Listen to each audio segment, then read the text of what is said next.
Hi, I'm Jace. Today is March 31st, 2020. It's a Tuesday, and this is the last day of March in 2020. Today, I think we have a lot of grim news coming from United States. Totally bad situation coming up. So I'll give the update. So I'm pretty good, safe, sound, and then healthy, and then going and working out, maintaining the social distance. So pretty much doing everything that I can be doing apart from my research. So I call my home in India, so they are also doing pretty good. They are also isolating themselves. I just wanted to re-emphasize the fact that social isolation is the best measure we have so far. We are so far we are not able to find a cure or a vaccine.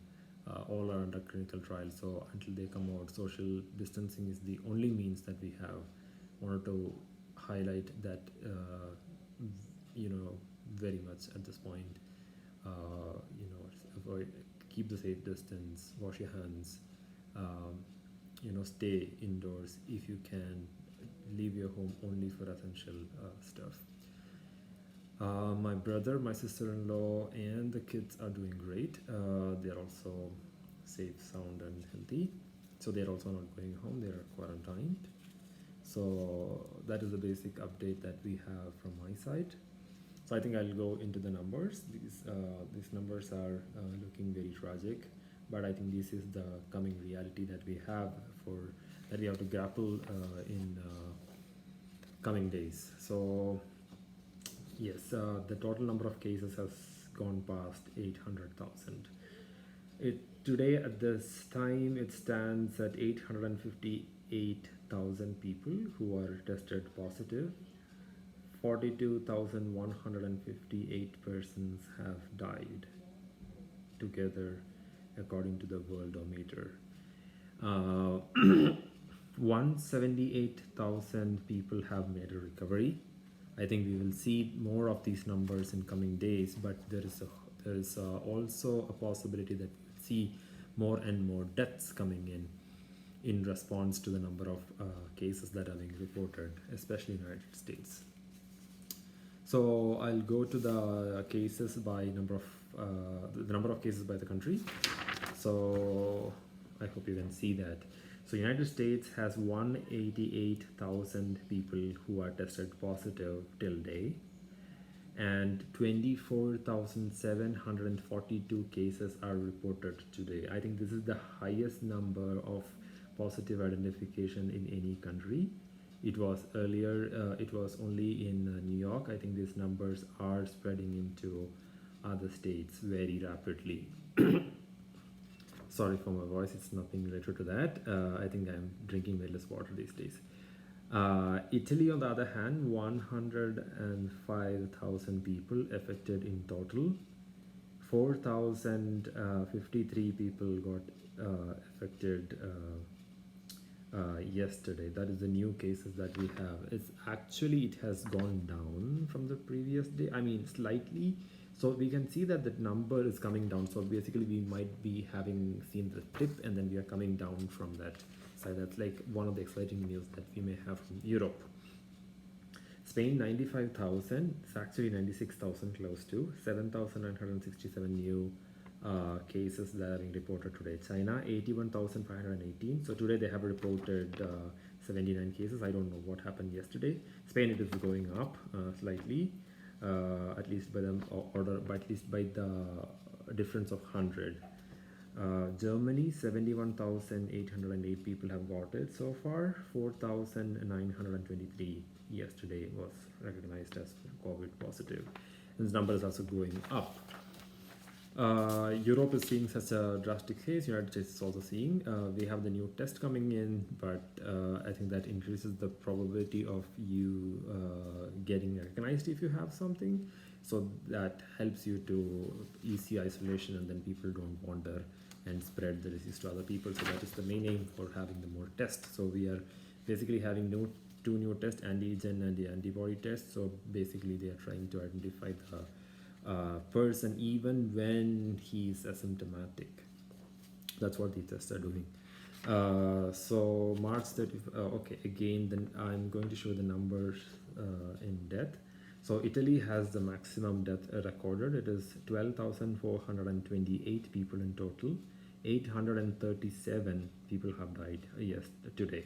That number is still going up. So probably we will see the numbers dropping in within like 2 to 3 days, or like within 3-4 days. Spain, 8,464 people have died. 748 of them died today. United States, seeing the biggest jump once again. 3,889 people have died. 748 of them died today. Biggest number the US has ever seen so far. It's going up. France, 3,523. 499 were declared dead today. China, 3,305. 5 people were declared as dead today. China, as I said, the number reported from China is 1 day before. But looking at these numbers, I think we have to also read the press conferences done by various governors, including the governor of California, Texas, and New York, and the president himself. So there are a lot of bracing for impact. Actually, people are trying to tell the other people that the number of deaths with this social distancing is coming around 100,000 to 240,000 according to their model predictions. Now, the assumptions made on these models are all the models are only as good as the assumptions they make, which we all know from all the stuff that we have learned so far. So basically what we wanted to tell you is that, okay, so this is the grim number. So that means that we have to be on our toes, try to isolate ourselves from the other people, so we do not become a part of the chain. So these are the steps that we need to take. So these numbers are up there. These numbers are unimaginable, but still this is the reality that we have. We have to be in terms with it. So the government is trying to do everything that they can. They are trying to fill out all the gaps and then try to get the resources as soon as possible. They are scrambling for resources. Basically, that's the best way. The people are producing more masks, gloves, and even ventilator prototypes are open these days. Anybody can make it. So that is the state of the art that we have today. I think it is basically, everyone in the press conference is saying it is basically a war declared against an unknown enemy. I think we don't know what is going to happen, but we know that we will get through it. And that is very important. So one of the other topic that we wanted to cover today is from 2 people. I got this request, one from my roommate Bal and another from my friend Jis. So both of them were saying at one point that what are the effects of this thing on education and then kids and then their future and all that. So I think when I was looking, I was trying to comprehend the information up there. I think one of the great changes that we will see is the change in the way in which people try to learn and how do they try to approach different topics. And second, it will open up a huge demand for research in terms of epidemics and public health and in general biology and topics like that. In addition, they need policy makers like lawyers and policy makers and all these people in order to make sure that they have enough of preparation when they have to deal with the situation. I don't think if we will have to deal with the situation once again, but if we have to. So we need good policy makers. So the basically education standpoint, there is an inevitable economic slowdown that is coming in, maybe a recession, according to the London School of Business. So basically, I think what education will transform into online accessible education, and the majority of the students who are in school at the moment are actually the generation that has actually grown up in the globalized environment or economy. So they could purchase anything that they want all across the globe. They can get anything that they want from all across the globe without any restrictions of any sort. Now, almost 1.4 billion people of the students are at home sitting, and then basically parents are going through their topics and then they're homeschooling. In my brother's home, I think they are going to get the Chromebook for each of the students. It's like a huge effort, and then teacher will be interacting with the students. We do not know how much and what is the plan, but we have some plan. So similarly, the education is going to be more global.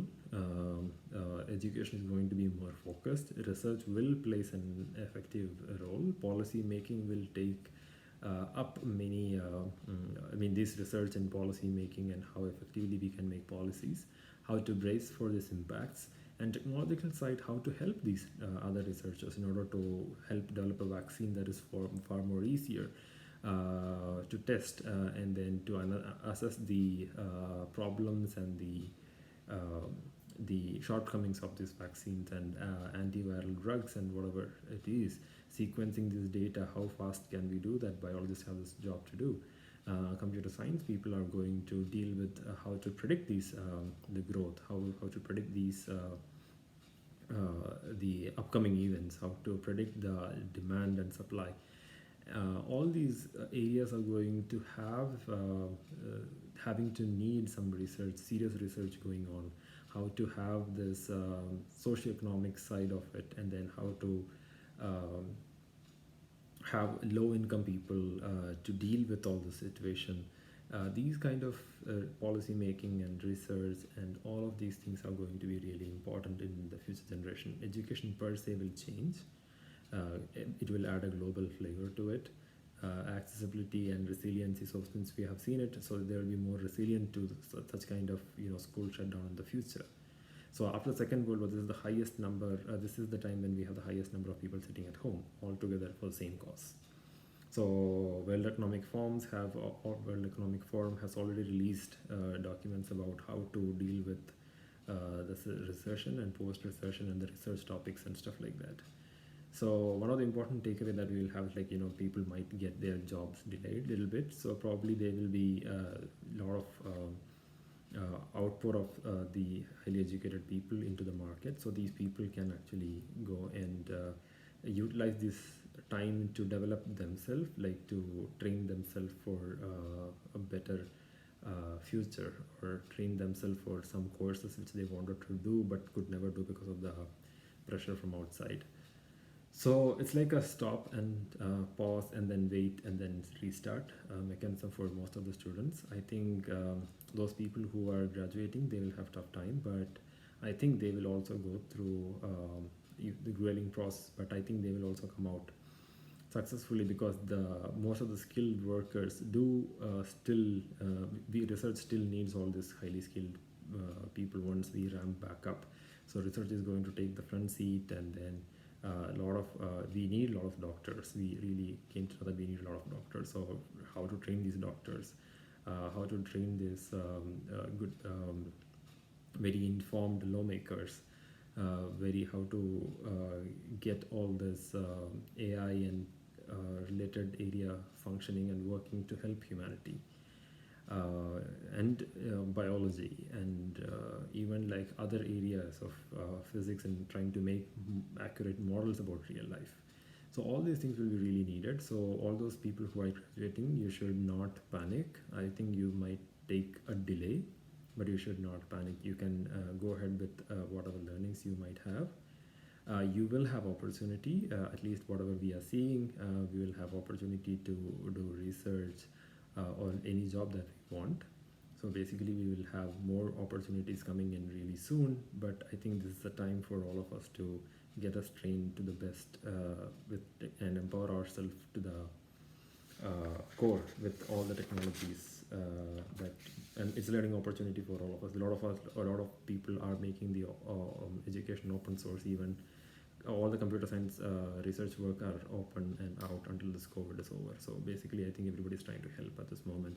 We need to understand that world needs all of us, all of our research, all of our work, all of the things that we do. It does not matter what you do. I think the world needs at the moment whatever we do and then prepare ourselves for. I think, yeah, I think wash your hands, keep a safe distance, and then we'll see.